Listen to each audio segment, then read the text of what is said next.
Good morning, everyone. Hello. What's up, man? How you doing? Good morning. How you guys doing? Everybody grab their coffee? All right. Welcome to 1 Million Cups. Raise your hand if it is your first time here. Awesome. Thanks for coming. Here, give her a round of applause. All right. For you and for everyone returning, this is how we do it here. We've got two entrepreneurs that are going to get up here and present their businesses, tell you a little bit about them.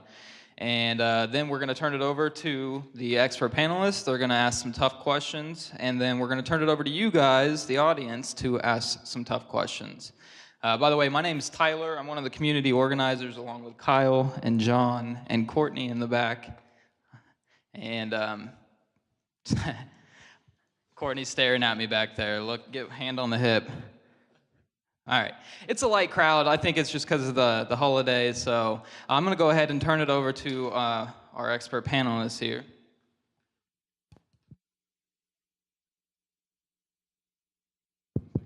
All right. Hi, I'm Ben Williams. I work at UMKC's Rainier Institute for Entrepreneurship and Innovation. We teach an entrepreneurial mindset to students and community members through a number of programs.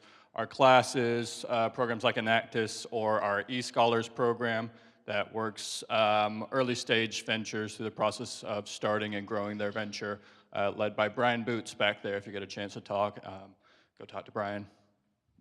Awesome. Thank you, man. Hey, don't forget, pull out your smartphone. If you don't have the 1 Million Cups app, go ahead and download it now. Smartphones, guys. Pull them out, check in, and let's give our presenters some feedback.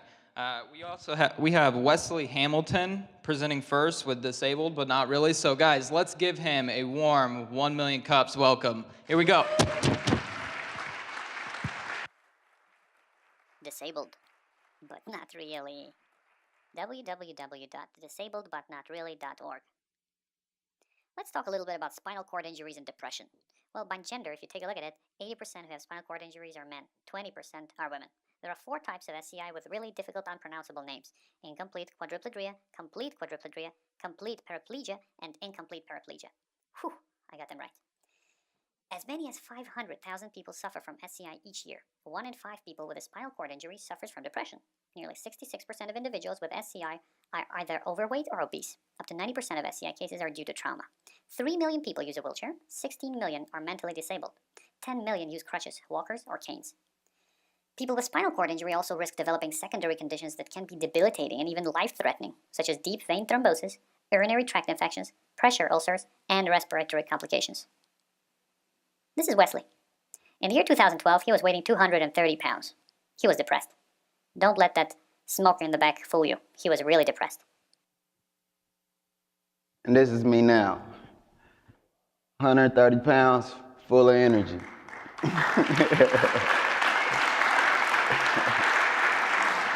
I want to take you through my process. So, 2012, I had just become a single father to my daughter, Nevaeh.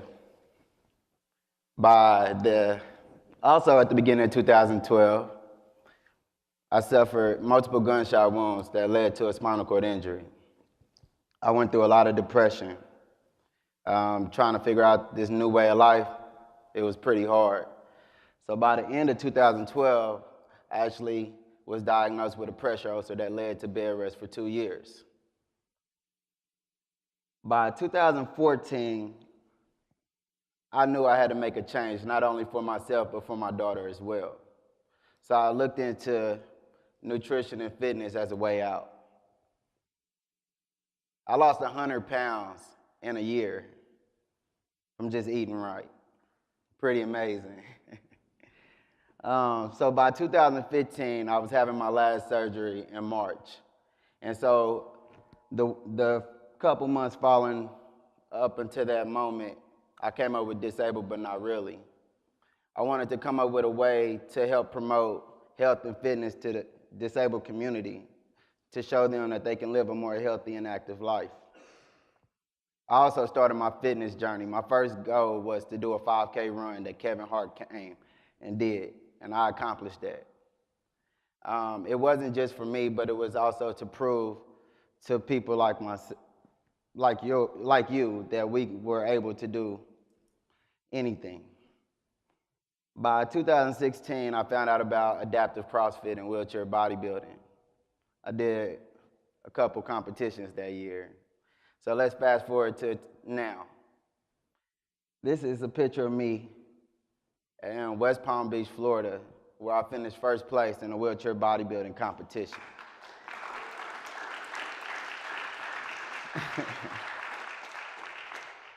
The smile I have on my face that day, I really wish I could have had back then.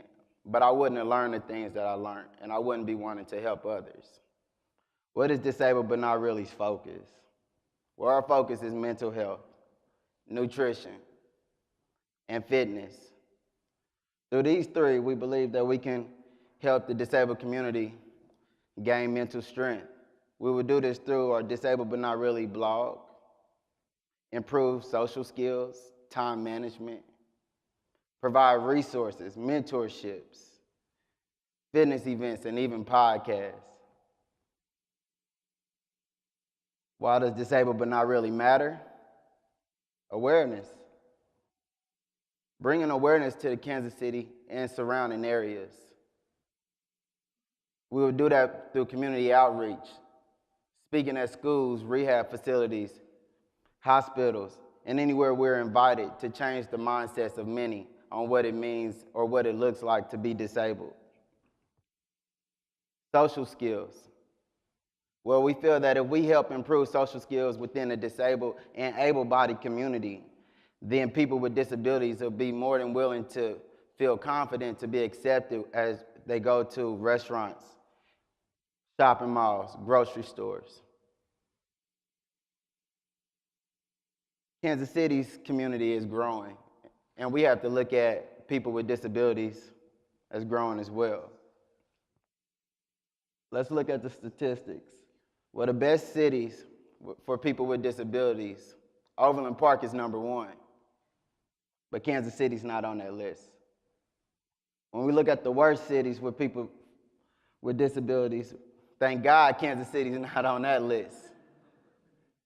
But our goal is to put Kansas City on this top 10 list of the best cities. And we can only do that by changing the mindsets of not just people that's in wheelchairs or have a disability, but able-bodied citizens as well. Thank you.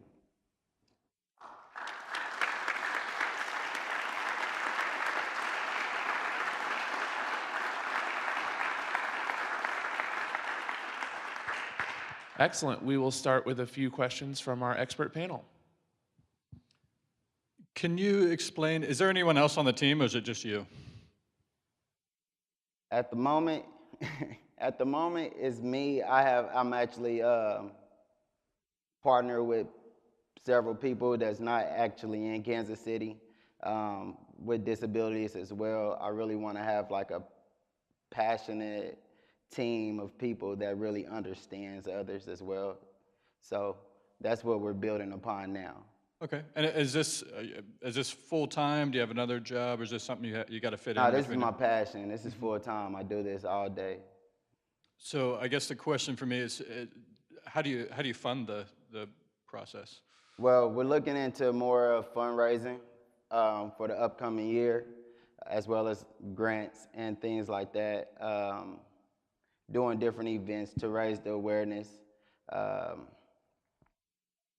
and looking at potential investors as well.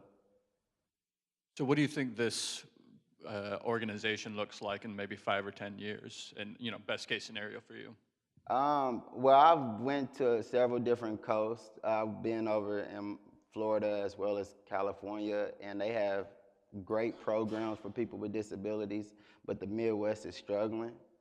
And I feel that as we bring more awareness to the community, I think that it would be a very great thing for the things that we're going to do. So I can see it being something pretty big. Would your structure be nonprofit or for-profit? It'll be nonprofit. And when we talk about the spectrum of disabilities, that's far reaching. And so specifically, if we had to have your particular user or customer here today, who would that customer or user be? It would be spinal cord injury. And our reach is to have, deal with people with that's amputees as well, because most of them are wheelchair bound. So wheelchair bound citizens. What, or have you explored potential partnerships? So when I hear about amputees, spinal cord injuries, and things of that nature, I think about military and perhaps law enforcement or people along those lines. Have you thought about potential partnerships? Yes, I actually reached out to several different outlets and been talking to veterans and things like that. Uh, it goes back to like the competitions and things that I competed in. A lot of people there was military and things, so I have looked at that as well. Quick question, have you checked with the city council or city manager's office to see if there's any opportunities, and especially in terms of growing the, infrastructure? I've spoke with a few, but not as in depth, I would say. They've been pretty busy lately, so, but I have put my word out there and just waiting on feedback. Excellent. We're going to turn it over to the audience for questions, so get those hands up. I have one to kick it off. Is there a model for what you want to do in other communities? You mentioned being in touch with people outside of Kansas City. Well, let's just say, when you look at the coast, people with disabilities, the number is a bit larger, but but they're doing fantastic things throughout the year that brings the disabled community and able-bodied community together. And so so it's pretty, pretty great over there, but we're trying to bring it here. Question down in front. Dang it. Kyle already asked my question. So are we looking at better infrastructure for like handicap ramps, or are we looking at to make Kansas City on that top list? Well, it goes to, restaurants. Most of the new restaurants have tall tables, bringing awareness, giving people with disabilities confidence to go out. So we're looking at, I do a lot of trails and things like that, and a lot of things are not accessible. They are building that, and they are trying to make things different, but when you have someone that can give you a perspective of what it should be and what really doesn't help, then it kind of helps a little bit more. So just really trying to get that outreach out there and give them that information. Question over here. Great presentation. You mentioned a blog in your presentation. The story that you have and the stories that the people you work with seems like it has the potential to create a lot of buzz. Can you speak to that blog and tell us how that's going and what kind of response you've gotten from that? Well, I focused on social media at the beginning, just to get the outreach out there, and the blog it really helps. We had to try to change some things within the blog, but over the next few months, the stories and personal experiences and things to kind of give someone that's disabled the ability to speak about their problems and be able to communicate more. A lot of people hold their issues inside, and it puts them through depression. So being able to express from personal experiences, and then we're going to show different people with disabilities and the things that they're doing that make them basically disabled, but not really. Our goal would be to help others bring their stories out as well, so they can get it off their chest and give them a new way of life. Question here in the center. Yeah, good morning. So on these two lists here, was there kind of a criteria by, you mentioned kind of restaurant accommodations and not speaking specifically to this list, but when they compiled this to get the top 10 and the bottom 10, was there a certain criteria? Because it's, if you go down like 70% of the top 10, and it's easy to figure out 70% when there's only 10, but the 70% of the top 10 are kind of like you're talking about out on the coasts, and then but there's three very specific: Overland Park, Lincoln, and Oklahoma City. Is there something? Is there a criteria by which these were deduced, and is a way then to kind of mimic what I think what people have been asking? It was mimic what other folks have done in the programs that they have. Well, I just think, from my opinion, it would just be the growth structure. Most of those cities and things are building a lot largely. You know, I do see Kansas City building more within the next few years, and probably will make the city more accessible. But again, those cities are already large, and their growth is growing, and so they really focus on not only just able-bodied, they focus on the disabled as well. And that's something Kansas City struggles because it's not a big thing out here just yet. It's big, but we really don't see it. You see a lot of people with disabilities inside their homes or in rehab facilities or things like that. But if you go to these coasts, you're going to see them just out on a normal day, grocery shopping, shopping malls. I mean, it's amazing of just how confident they can be because their community is building not just for themselves, but to include them as well. Question down front. Congratulations on all the obstacles you've had to overcome to get to where you are now. So this is a nonprofit organization.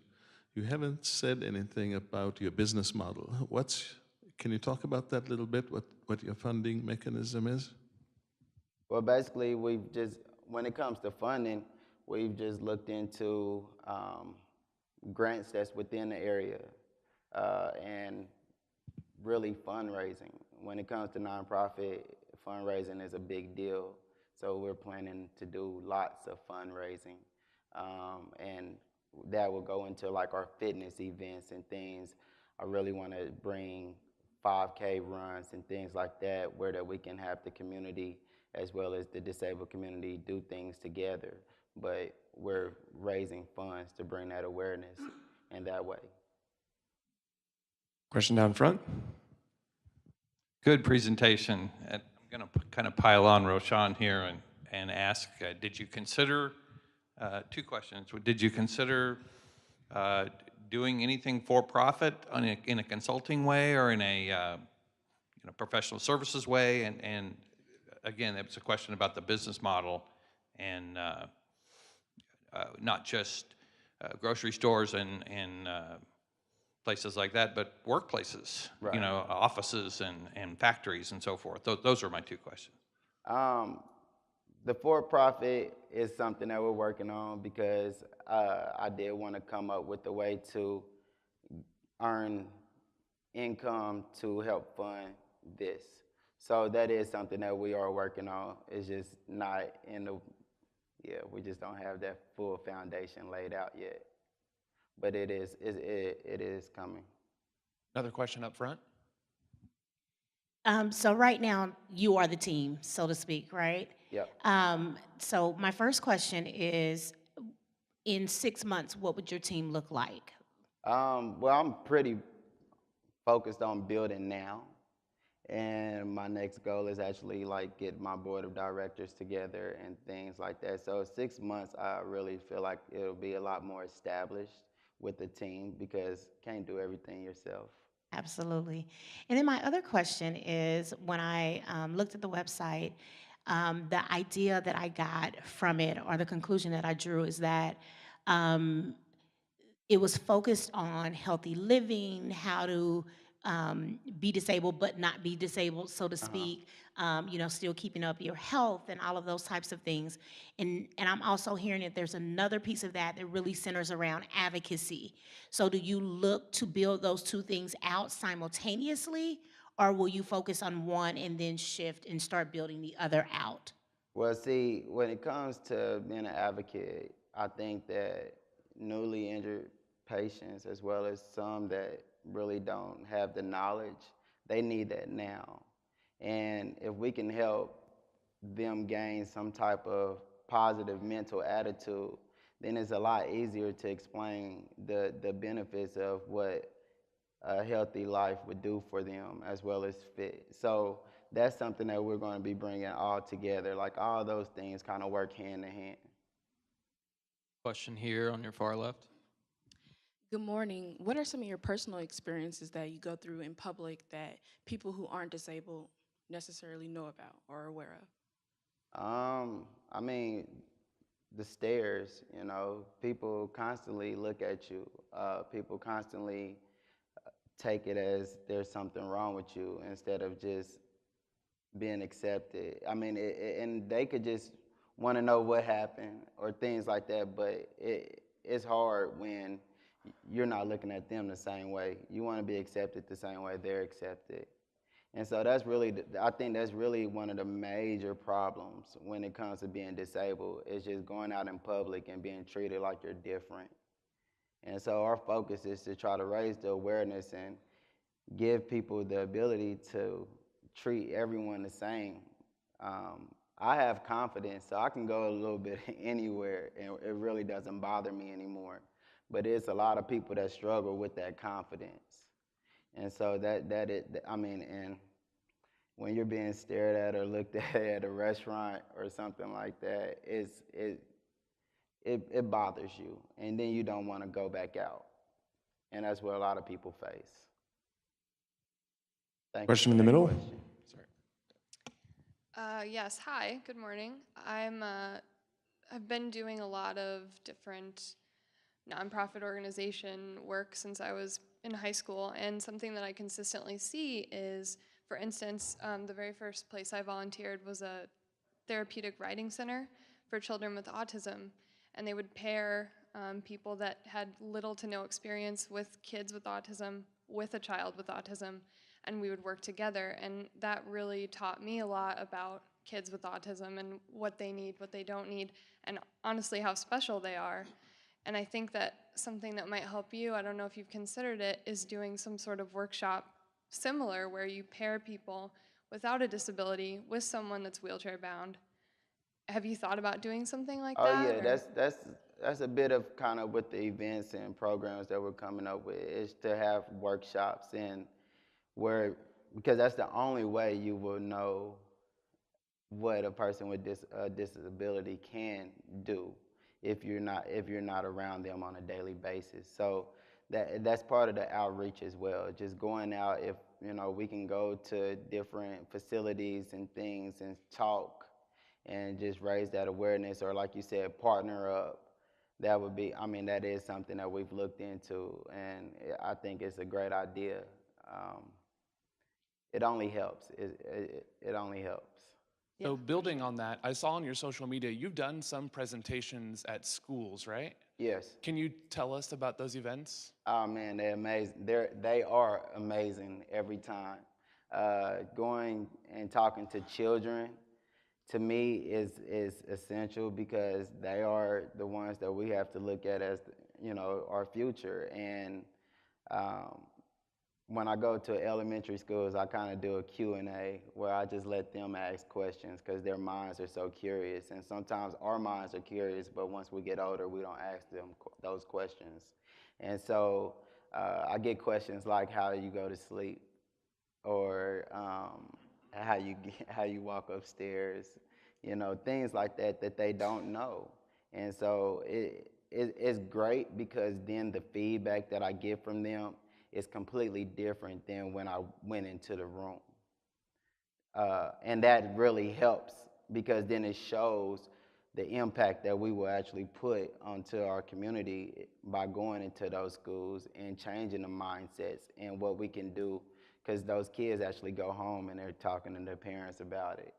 And, then it gives their parents a different thought process of what someone that's disabled can do as well. Question down here. When you're looking for grant funding, it's helpful to be able to measure success. Do you have a way to measure success of your program? I look at a lot from myself and just the struggles and how I overcame. I did have motivation from my daughter right here, but I would say that, like I won first place. I've competed at different competitions. I was actually in Men's Health magazine in May 2017 issue. That was actually the picture that I showed of my now picture. And showing that success from someone that couldn't believe in even adapting to this life, I can really say that I believe that I can help so many and give them a different mental attitude, and they can also accomplish whatever they believe in as well. I have a really foundational question that I think it's important that all entrepreneurs know the answer to. So why are you choosing to build a nonprofit from scratch? So why are you choosing to be an entrepreneur as opposed to somebody wants to hire you? Like you could just go get a job and be a disability advocate. So why are you choosing to do it on your own? Because if there was programs like this, then it wouldn't have been so hard for me to get to where I am today.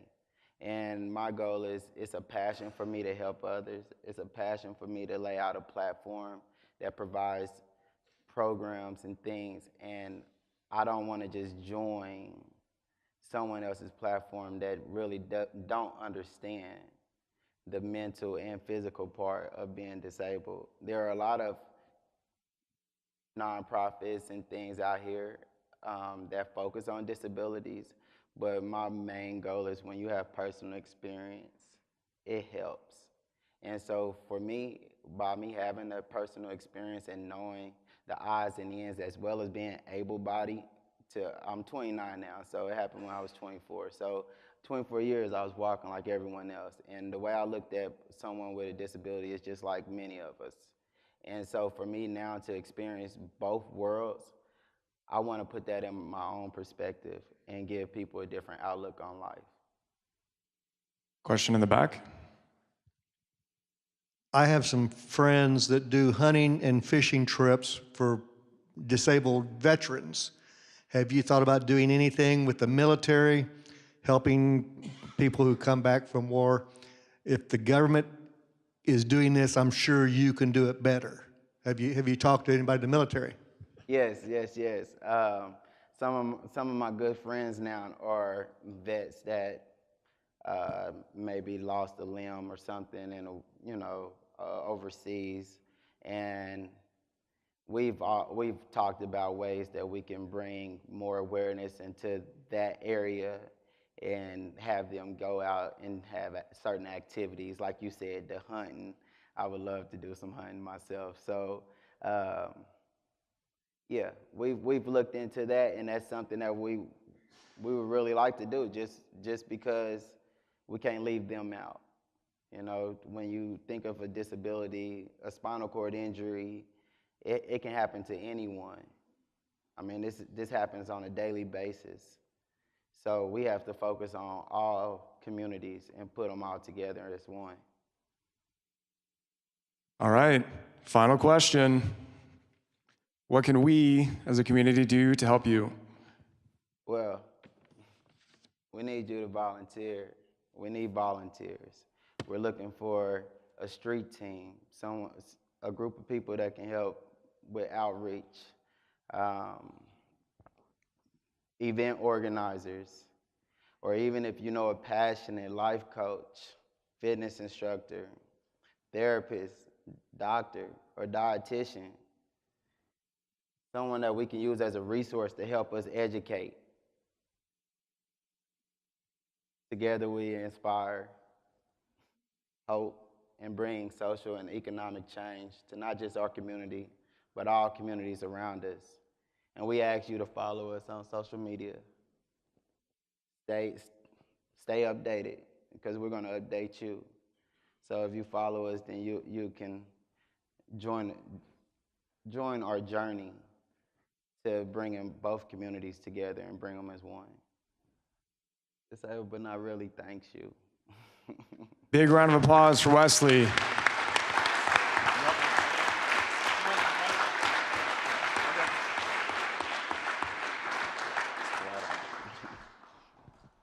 All right, it's time for Mug Club. If you've been to 1 million cups at least 10 times, raise your hand.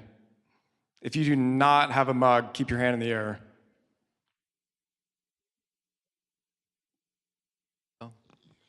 Tell us your name and why you come to 1 million cups. My name is Jalita, and I come to Million Cups because I'm an entrepreneur and I enjoy listening and figuring out new stuff. Thank you for being here. And this week's audience connection question, if you need help with business development or sales, raise your hand. No one? No one needs help? We'll just assume everyone needs help with that. And if you offer to help people with business development or sales, please raise your hand. Got a few? Okay. So at the end of this presentation, if you want to meet over here, if you do need help, please see Katina. Did I say that right? Okay. All right, and time for our second presentation. This is GradWork. So GradWork connects employers with college students and recent grads. And with that, we're going to hand it over to Doug Tree with GradWork. Thank you.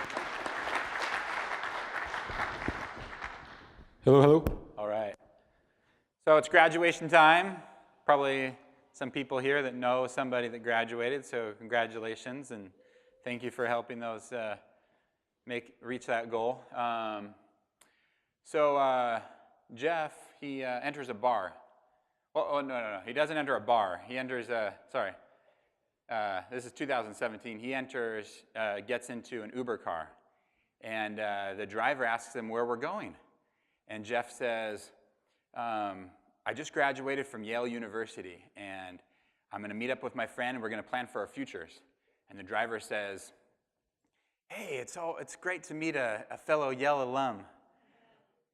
My name's Scott, class of 07. And Jeff, he says, oh boy, I've got to really do some serious planning here. And Jeff, and actually sadly, Scott, they're not alone. Every year, about 3 million college students graduate with a bachelor's or master's degree, and about half go unemployed or underemployed. They don't stay underemployed forever, but they're taking jobs that don't require bachelor's degrees, and it's a big problem. It has long-term negative effects on our economy, and if you think about Jeff or your daughter or your neighbor or maybe even yourself who has tens of thousands of dollars of student debt, or sometimes even hundreds of thousands of dollars of student debt, and not a clear path on how to get out. And the reason isn't that there aren't jobs available. There's 5.5 million available jobs, and millions of jobs go unfilled every single year. The real problem is lack of experience. And we've all heard the wise tale, the riddle that you can't get experience without a job, yet you can't get a job without experience. And this type of experience that you may be thinking of is a little bit different for entry-level employees. Not looking for years of industry experience. The type of experience that employers are looking for is, do you have enough experience to know that you're going to be in this line of work for years to come to make it worthwhile and give that employer a return on his investment? Hiring a recent grad makes a lot of sense. They're ambitious. They're hardworking, they're adaptable, and if you find the right fit, it can be a really, really, really great hire. The current attempt to solve this problem is internships. And internships are great, and the schools here, UMKC and KU, do a phenomenal job of getting their kids interns. Unfortunately, not a lot of these internships turn into full-time jobs. About a third are offered full-time employment, and employers know this, so they bring on more interns. And majority of these internships are from larger corporations that can afford to have a college recruiting team, an internship program, and a lot of small to medium-sized companies are taking advantage of internships because of the cost. and the time that's involved in training a new employee. I've interviewed hundreds of students in the last few months trying to figure out this problem and figuring out what the solution is. And I found out that there isn't just one solution. Internships solves a big part of it, but there's a big need for non-traditional systems and approaches that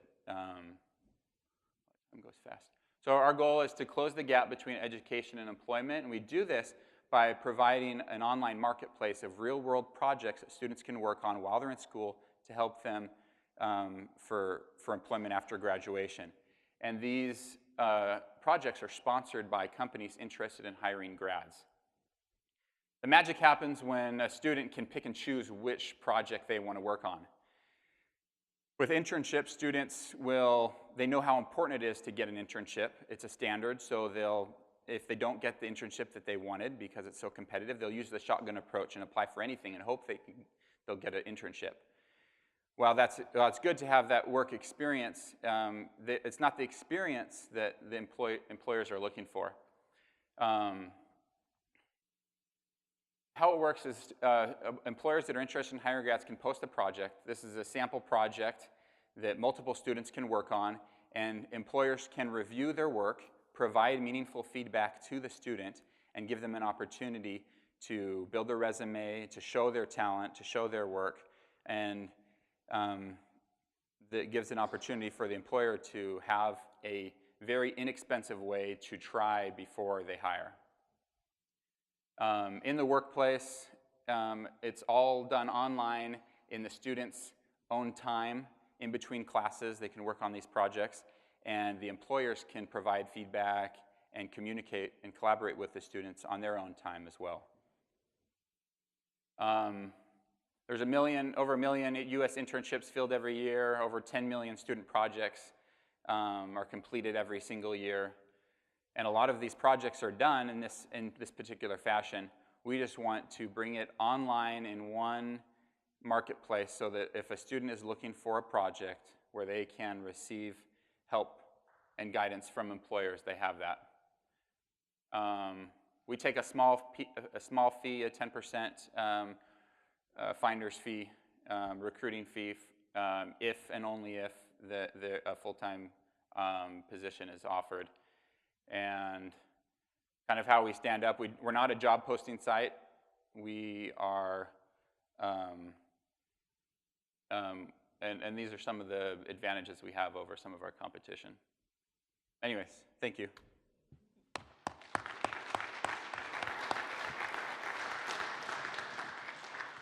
Panelists, you want to go ahead? Are you currently running, or is this something you want to start? So I launched the site this morning at 3 a.m. I stayed up for you guys. I know it didn't help because you couldn't get on it before, but I've done some pilot tests. So I'd like to get projects in virtually every single. We only have a handful of projects. We've done some attorneys hiring Social Security disability, writing federal court briefs for Social Security disability firms, and some computer science, some smaller projects for people that wanted to hire. But yeah, we're launching it now. So, have you engaged with any faculty members at universities? Yes, absolutely. And a big problem with faculty members is student engagement. And students are, if they receive a project, some of the students do a good job, but the majority will just wait to the last minute and just complete the work for completing the work and getting the grade.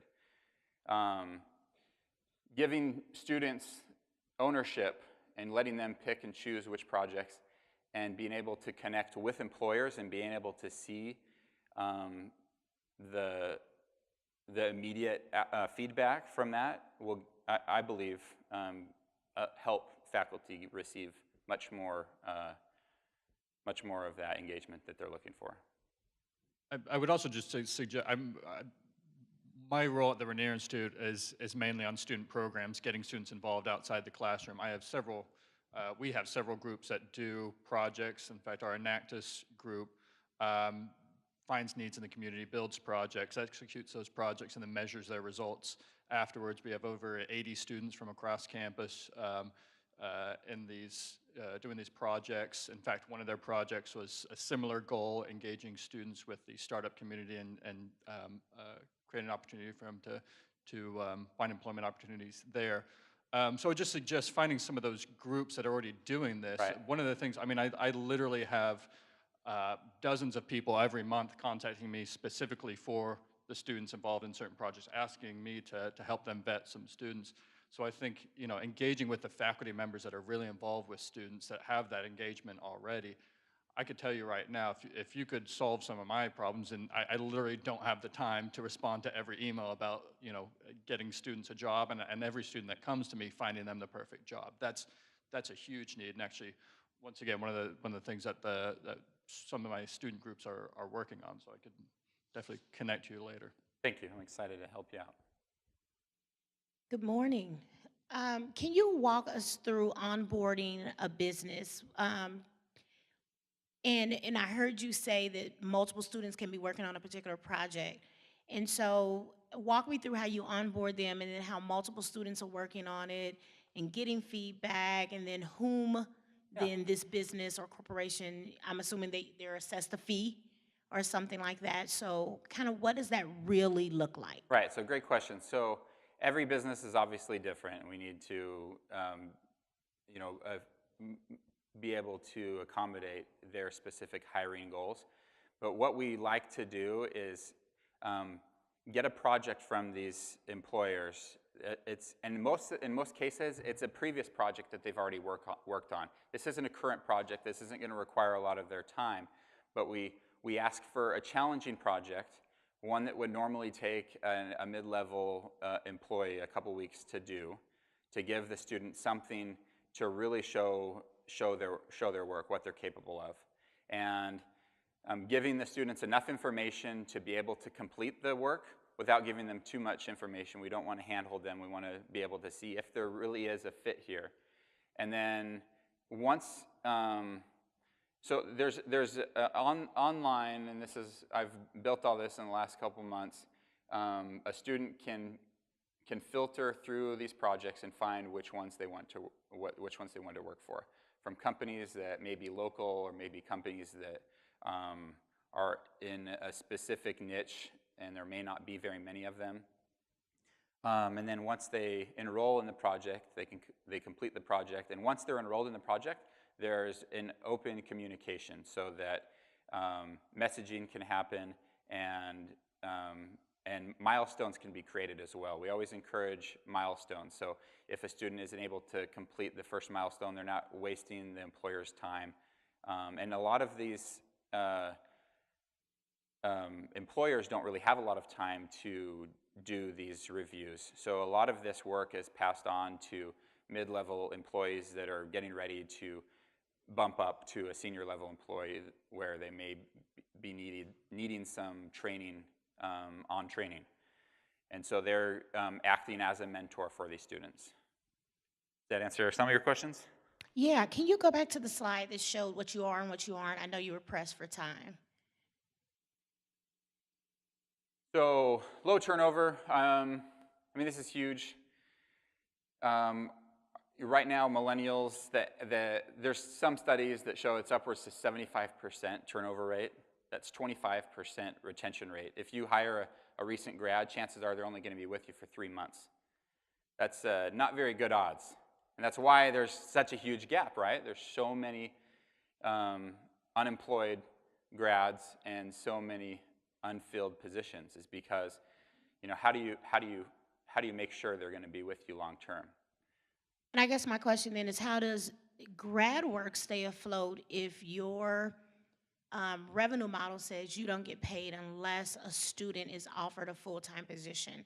You know, how long does that happen, and those type of things? So from your perspective, and I'm assuming this will be set up as a for-profit, then what does that look like when we talk about cash flow scalability? is definitely going to be a tricky thing, but I really, really want to be able to grow grad work so that I don't have any obstacles in my way so that I can grow this and get as many projects as possible. I have a good job. I can fund this a little bit at least and get some outside money until I really need it. But yeah, I really want to be able to make sure that any employer doesn't have any reason not to hire a grad. I want to help as many grads as possible get jobs. And our fees are ridiculously low. If you go through a hiring staffing agency, they're charging 20, 30%. And we guarantee and we don't charge, we only charge if that happens. And that could change, of course. We could charge a fee up front, but time will tell. Right now, we're just going to focus on this model and see if it works, because we've had some really good feedback from employers who like this model. And with that, we're going to open it up to audience questions. If you have a question, please raise your hand. I've got one here on the right for you. Great job, Doug. So the two problems you're trying to solve, there's the student problem of I need experience to get the job, so I'm doing these projects to show people what I'm capable of, and then on the employer side, I want to test drive these employees to make sure before I hire them. Which one is the primary focus? Because I guess where I'm asking the question is, this is going to be an interview replacement for employers to say, rather than interviewing new employees, we will have them do projects? Or and then they're hiring the person, or are these projects that a student works on and they don't work for that company just needed some administrative work done, but that now gives them the resume to go get a job elsewhere? Right, so we don't actually accept projects that are paid projects right now. We will in the future, but if an employer needs some work done and they want to hire some cheap labor to complete that work, that's not the goal. The goal is to get students jobs. And I've interviewed lots of students. They don't care to get paid either. They want good jobs. And they'd rather have feedback than getting paid minimum wage to work on a project. And so first and foremost, we always put the students first, but you can't neglect the businesses. I mean, we are really solving a big need for businesses, and it is replacing their hiring process. I mean, and most jobs, if you go to a career professional, he's going to tell you to avoid submitting a resume answering to a job posting online. The likelihood of you getting that job is very slim. The jobs happen by networking, right? It's who you know and how you can sell yourself, and we're creating these opportunities for students and for employers. I mean, my job right now, this is really embarrassing. I graduated with a philosophy degree. Right? What was I thinking? But I have a technical job right now. I'm a structural engineer at a packaging plant. It's my dream job, and I wouldn't have gotten that job if I didn't create an opportunity and work on a project to showcase my skills. So, yeah. Question over here. Okay, I like the presentation, but how can you guarantee that these students are going to have the work ethic if they're just being, there's no time amounted given to them on these projects? How can I guarantee in a workplace that they're going to be able to translate that into their work? Right. Because in our business, we're just a local family business. I mean, I have deadlines I have to meet. And I mean, if I hire an outside employee, he has deadlines that he has to meet. And if he's not meeting his deadlines and I'm not meeting mine, lights don't stay on, bills don't get paid, and he doesn't get paid. So, I mean, these are big factors. Huge factors, yeah. That cultural fit, making sure that the employee, and we do have a deadline when you post a project. You have an option of posting a deadline, either because you might have a hiring need, a hiring goal, and you can limit those to students that are either recent grads looking for work or soon to graduate. And we bring a lot of, on these projects, the goal is to bring the employer or bring the student into the employers to have some of that one-on-one interaction. It's not all done remotely, but it can be. Question back left. Hi, so since this is a marketplace, how do you plan to build some sort of density of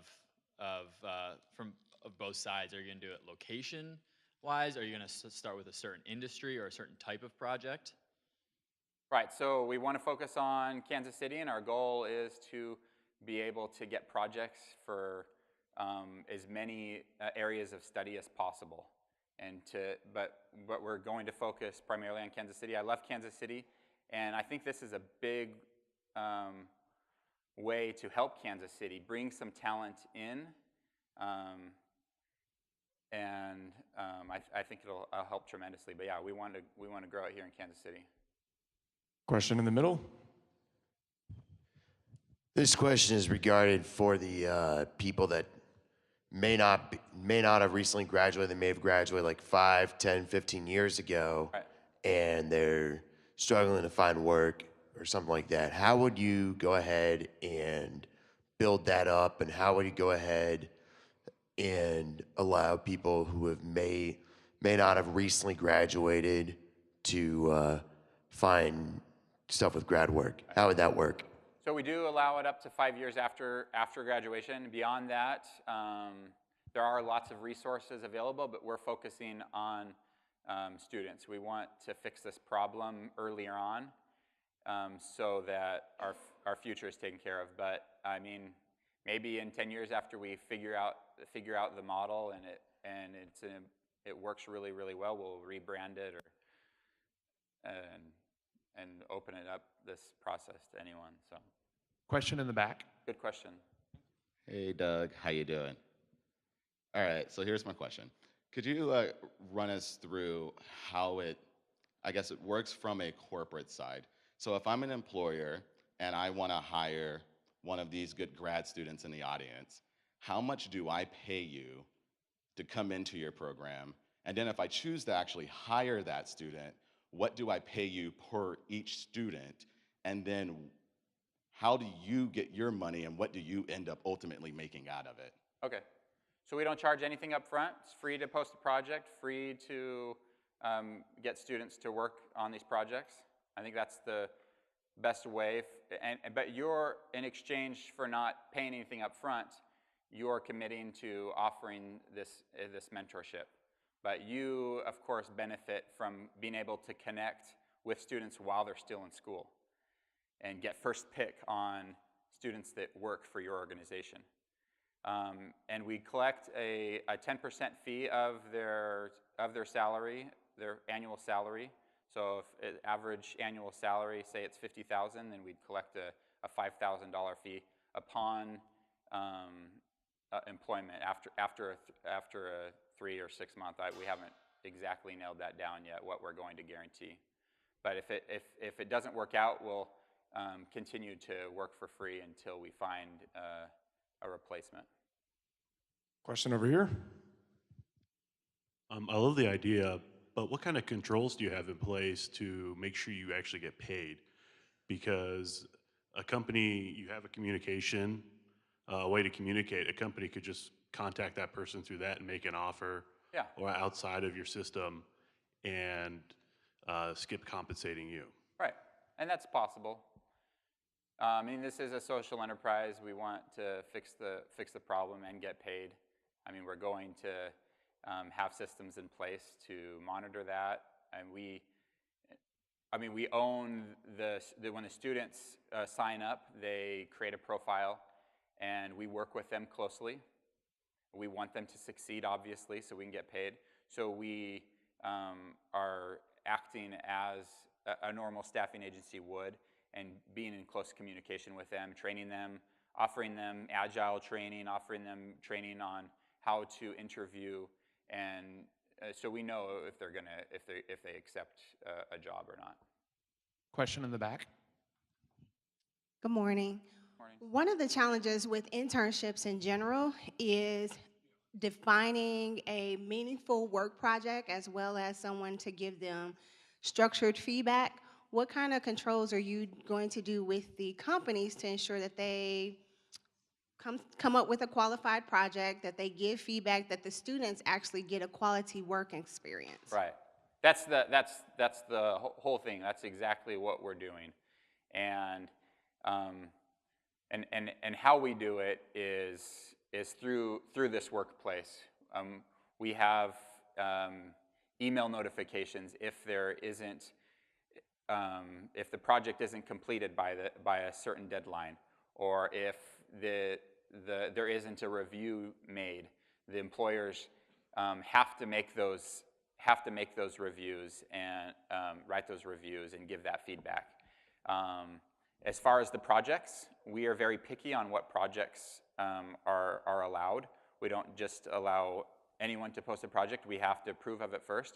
So when you're posting the project, we have kind of a guideline of what we're looking for, so that we make sure the student is really benefiting from it. Question in the back. Couple comments and then a question.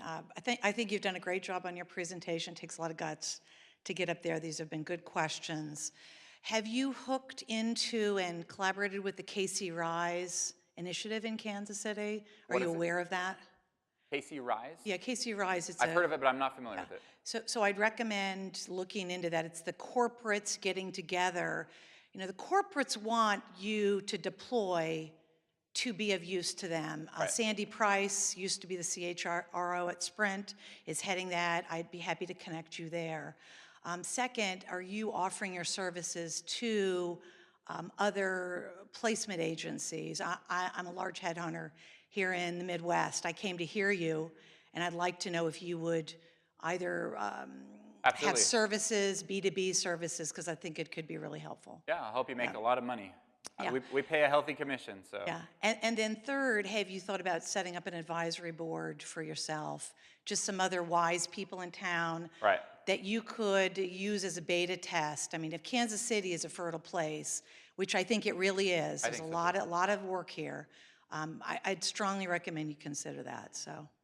Yeah, we're building our. I have a really smart industry expert on my board, who I ask lots of questions to, and yeah, I'd like to continue to grow that. So, thank you. Doug, thank you so much for your presentation. What can we as a community do to help you? Thank you. So yeah, there's already a lot of help, so I appreciate that. If you know of anyone, not necessarily anyone that's necessarily looking to hire recent grads, that'd be nice. But it really takes industry experts. I can't write the curriculum and create projects for thousands of different types of jobs and hundreds of different majors. So if you are an industry expert and you'd like to participate and help solve this big problem, I'd love to talk with you and develop some projects, and that we'd feel it would be a good fit for employers to sponsor and for students to work on. So my contact information is here. If you can think of anything, you're welcome to reach out to me. So thank you. Excellent. Thanks again, Doug. And thanks to all of you for joining us. Be sure to log into the 1 Million Cups app to provide feedback to our presenters. Also, we, the community organizers, want to meet you. So please come say hello after. If you're thinking about presenting on the 1 Million Cups stage, come chat. We want to meet you. If you raised your hand earlier for business development or sales, we'll meet right up here. Otherwise, we will see you next week at 1 Million Cups for presentations from Blitab and Possession Safe and Found. Have a great Wednesday, guys.